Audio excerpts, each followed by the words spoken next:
بسم اللہ الرحمن الرحیم۔ ایک خاتون اور ان کے شوہر نے یہ سوال پوچھا ہے کہ چاند رات میں اور عید والے دن یا عید والے دن کے بعد جو رات آتی ہے، اس رات میں شوہر اور بیوی کا باہم ہم بستری کرنا کیسا عمل ہے؟ کیا عیدین پر ہم بستری کرنا جائز عمل ہے؟ کیا یہ ثواب کے حصول کا سبب ہے یا اللہ تبارک و تعالیٰ کی ناراضگی کا سبب ہے؟ کیونکہ کچھ لوگوں کا یہ کہنا ہے کہ عید کے موقع پر ایسا عمل جائز نہیں۔ ناظرین، ان تمام سوالات کا جوابات اس ویڈیو میں پیش کیے جا رہے ہیں، لہٰذا آپ سے درخواست ہے کہ اس ویڈیو کو آخر تک ضرور دیکھیے گا اور چینل کو بھی لازمی سبسکرائب کر لیں۔ شکریہ۔ جان لیجیے کہ جس دن پلسرات سے گزر جائیں وہ دن عید کا دن ہے۔ جس دن جنت میں داخل کیے جائیں گے وہ عید کا دن ہے۔ ماہ شوال کی پہلی تاریخ کو مسلمان عید الفطر مناتے ہیں۔ یہ ماہ رمضان کے روزوں کی تکمیل اور اس تربیتی مہینے میں عبادت کے انجام دہی کے بعد اظہار تشکر کے طور پر خوشی منانے کا دن ہے۔ یہ اسلامی تہوار ہے جو اپنے دامن میں فضل و رحمت، فرحت و مسرت اور باہمی محبت کا سامان لیے ہوئے ہے۔ یہ امت مسلمانوں کے لیے سچی خوشی کا موقع ہے، اسی وجہ سے اس دن کا خاص طور سے اہتمام کیا جاتا ہے۔ اس دن صبح کو غسل کرنا، نیا اور عمدہ لباس زیب تن کرنا، خوشبو لگانا، دوستوں اور پڑوسیوں سے ملنا جلنا، خوشیاں منانا، مہمان نوازی کرنا اور جائز حدود میں رہتے ہوئے مسرت کا بھرپور اظہار کرنا اس دن کے پسندیدہ مشاغل ہیں۔ اس دن کے بارے میں نبی کریم صلی اللہ علیہ وآلہ وسلم کا ارشاد ہے: ہر قوم کے لیے خوشی منانے کا دن ہے اور یہ ہمارے خوشی منانے کا دن ہے۔ اس دن کا روزہ رکھنا حرام ہے۔ اگر کوئی شخص اس دن خوشی منانے کی بجائے روزہ رکھ کر خود کو زیادہ متقی اور پرہیزگار ظاہر کرنے کی کوشش کرے تو ایسا شخص شریعت کی نگاہ میں نافرمان مانا جائے گا۔ جن 5 ایام میں روزہ رکھنے کو حرام قرار دیا گیا ہے، ان میں ایک دن عید الفطر کا بھی ہے۔ اسی بنا پر علماء کرام کی رائے ہے کہ عید کے دن خوشیاں منانا دین کے علامات یعنی شعائر دین میں سے ہے۔ عید کے دن خوشی کے اس موقع کو فراموش کرنا، رنج و عالم کی فضا طاری کرنا اور مایوس رہنا کسی طرح سے مناسب نہیں۔ اہل ایمان کا باہمی رشتہ اخوت پر مبنی ہوتا ہے جو کلمہ لا الہ الا اللہ سے قائم ہوتی ہے۔ اس لیے عید سعید کے اس موقع پر کوشش یہ ہونی چاہیے کہ ہم اپنے آس پڑوس میں کسی یتیم، غریب، بے بس اور محتاج کو تنہا نہ چھوڑیں بلکہ اس کے احوال دریافت کریں، حتی الامکان اپنے تعاون سے اس کی ضرورت پوری کریں۔ اس لیے زکوٰۃ اور صدقہ فطر کا حکم دیا گیا ہے تاکہ نادار بھی عید کی خوشی میں برابر کا شریک ہو سکے اور کوئی مسلمان عید کے دن محروم نہ ہو۔ عید کے موقع پر بغض اناد سے پرہیز کریں۔ اسلام میں ایک مسلمان کے دوسرے مسلمان سے قطع تعلق کی یا دل میں کینہ، بغض، عداوت کے جذبات کی موجودگی کی کوئی گنجائش نہیں ہونی چاہیے۔ اس خوشی کے موقع میں جس طرح ہم غسل کر کے بدن کو صاف کرتے ہیں، نیا لباس پہنتے ہیں، ٹھیک اسی طرح اپنے دل کی صفائی کی طرف بھی توجہ کرنی چاہیے۔ ہم اپنے بہن بھائی کا خیر مقدم اور استقبال کریں۔ اس معاملے میں خود سے پہل کرنا زیادہ بہتر ہے۔ نبی کریم صلی اللہ علیہ وآلہ وسلم کا ارشاد ہے: حقیقی صلہ رحمی کرنے والا وہ نہیں جو بدلہ چکائے، بلکہ صلہ رحمی کرنے والا وہ ہے کہ جب اس کی قرابت کو منقطع کر دیا جائے تو اس قرابت کو قائم رکھے۔ اس لیے رشتہ داری کو نبھاتے ہوئے عزیز و اقارب سے ملنا، خاص طور سے والدین سے ملاقات کرنا اور ان کے لیے عید کے فرحت و سرور کا سامان مہیا کرنا لازم ہے۔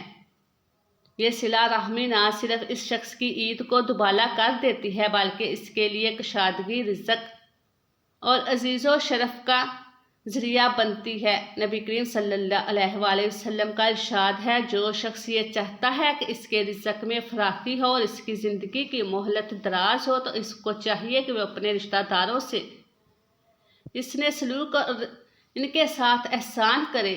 باروایت بخاری مسلم عید کے روز عید کی مبارکباد دینا چاہیے۔ عیدگاہ میں جن لوگوں سے ملاقات ہو ان کو مبارکباد پیش کرنے کا بھی اہتمام کرے، جیسا کہ صحابہ کرام کا معمول تھا۔ جب وہ عید کے دن آپس میں ملتے تو کہتے: تقبل اللہ من کا روایت پسند یعنی اللہ تعالیٰ ہماری اور آپ کے نیک کوششوں کو قبول فرمائے۔ عید کی مبارکباد کا تبادلہ باہمی محبت کے فروغ کا ذریعہ ہے۔ عید کے دن تکبیرات کہتے ہوئے عیدگاہ میں ایک راستے سے جانا اور دوسرے راستے سے آنا مسنون عمل ہے۔ اس کی بہت سی حکمتیں بیان کی جاتی ہیں، مثلاً نیک کام کرتے ہوئے قدم مختلف راہوں پر پڑے، ساتھ ہی ساتھ زیادہ لوگوں سے ملنے کا موقع ملے اور اظہار مبارکباد کا عمل انجام دیا جائے۔ ناظرین، اب آپ کو بتاؤں گی کہ چاند رات پر شوہر اور بیوی کا جمع کرنا یا عید والے دن جمع کرنا یا عید کی رات جمع کرنا کیسا ہے۔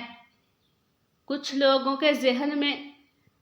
لوگوں کے نزدیک ہم بستری کا یہ عمل عید کے موقع پر، چاند رات کے موقع پر جائز نہیں ہے۔ تو سب سے پہلے جان لیجیے کہ وہ کون کون سے مواقع ہیں کہ جن موقعوں پر شوہر اور بیوی کے آپس میں جمع کرنے کے عمل کو ناجائز کہا گیا ہے۔ 5 ایسے مواقع ہیں جن میں شوہر کے لیے بیوی سے ہم بستری کرنا منع کیا گیا ہے۔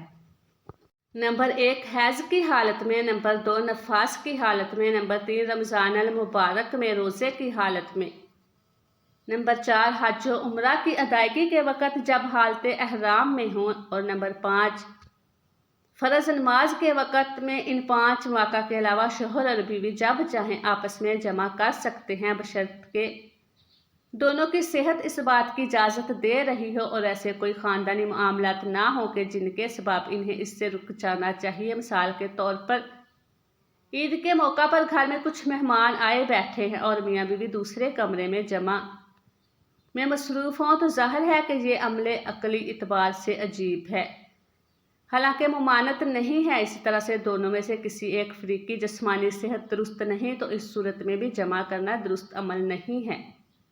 اوپر بیان کیے گئے 5 اوقات کے علاوہ باقی اوقات میں جب بھی میاں بیوی ضرورت محسوس کریں تو آپس میں جمع کر سکتے ہیں۔ یہ کہنا کہ ہر قمری مہینے کی پہلی اور آخری رات کو یا 15ویں رات کو جمع کرنا جائز نہیں، تو اس سلسلے میں کوئی روایات میسر نہیں اس کی، بلکہ علماء کے نزدیک رمضان المبارک کی راتوں میں شوہر اور بیوی کا جمع کرنے کا عمل عام مہینوں کی راتوں میں جمع کرنے سے زیادہ افضل اور مستحب ہے۔ اسی طرح سے علماء کے نزدیک شوہر اور بیوی کا جمع کرنے کا عمل چاند رات اور عید والے دن یا عید والی رات میں مستحب اور زیادہ ثواب کا باعث ہے، کیونکہ یہ خوشی کا موقع بھی ہے اور شکر گزاری کا بھی، لہٰذا ایسے موقعوں پر میاں اور بیوی کا آپس میں جمع کرنا ان کی خوشی کا اظہار ہے اور یہ عمل خوشی کو دوبالا کرنے کا سبب بھی ہے۔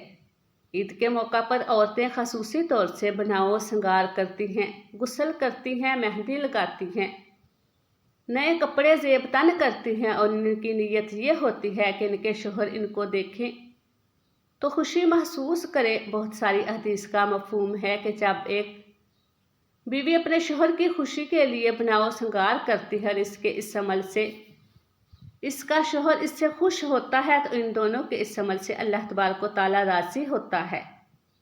رسول اللہ صلی اللہ علیہ وآلہ وسلم نے فرمایا کہ جب شوہر اپنی بیوی کی طرف دیکھ کر مسکراتا ہے تو اللہ تعالیٰ ان سے خوش ہوتا ہے، اور جب بیوی اپنے شوہر کی طرف دیکھ کر مسکراتی ہے تو اللہ تعالیٰ ان سے خوش ہوتا ہے۔ یہ بات ایک دوسرے کے ساتھ پیار، محبت اور خوشی کی نشانی ہے اور اس سے اللہ تعالیٰ کی رضا حاصل ہوتی ہے۔ اسی طرح سے یہ بھی فرمایا گیا کہ جب شوہر اور بیوی ایک دوسرے کی جنت دیکھ کر مسکراتے ہیں اور خوشی کا اظہار کرتے ہیں تو شیطان ان کے گھر کے باہر صفے ماتم بچھا لیتا ہے۔ ایسے گھر پر اللہ تبارک و تعالیٰ اپنی خاص رحمتیں نازل فرماتا ہے، لہٰذا چاند رات اور عید کے موقع پر جب اللہ تبارک و تعالیٰ کے خاص رحمتیں اور برکتیں مسلمانوں پر برس رہی ہوتی ہیں تو اس موقع پر شوہر اور بیوی کا آپس میں جمع کرنا ان رحمتوں اور برکتوں کے حصول کا سبب ہے۔ اللہ تبارک و تعالیٰ سے دعا ہے کہ ہمیں نیکی کی بات کو سننے، سمجھنے اور اس پر عمل کرنے کی طاقت اور توفیق عطا فرمائے۔ اللہ تعالیٰ ہمارا خاتمہ ایمان پر فرمائے، آمین۔ السلام علیکم ورحمۃ اللہ وبرکاتہ۔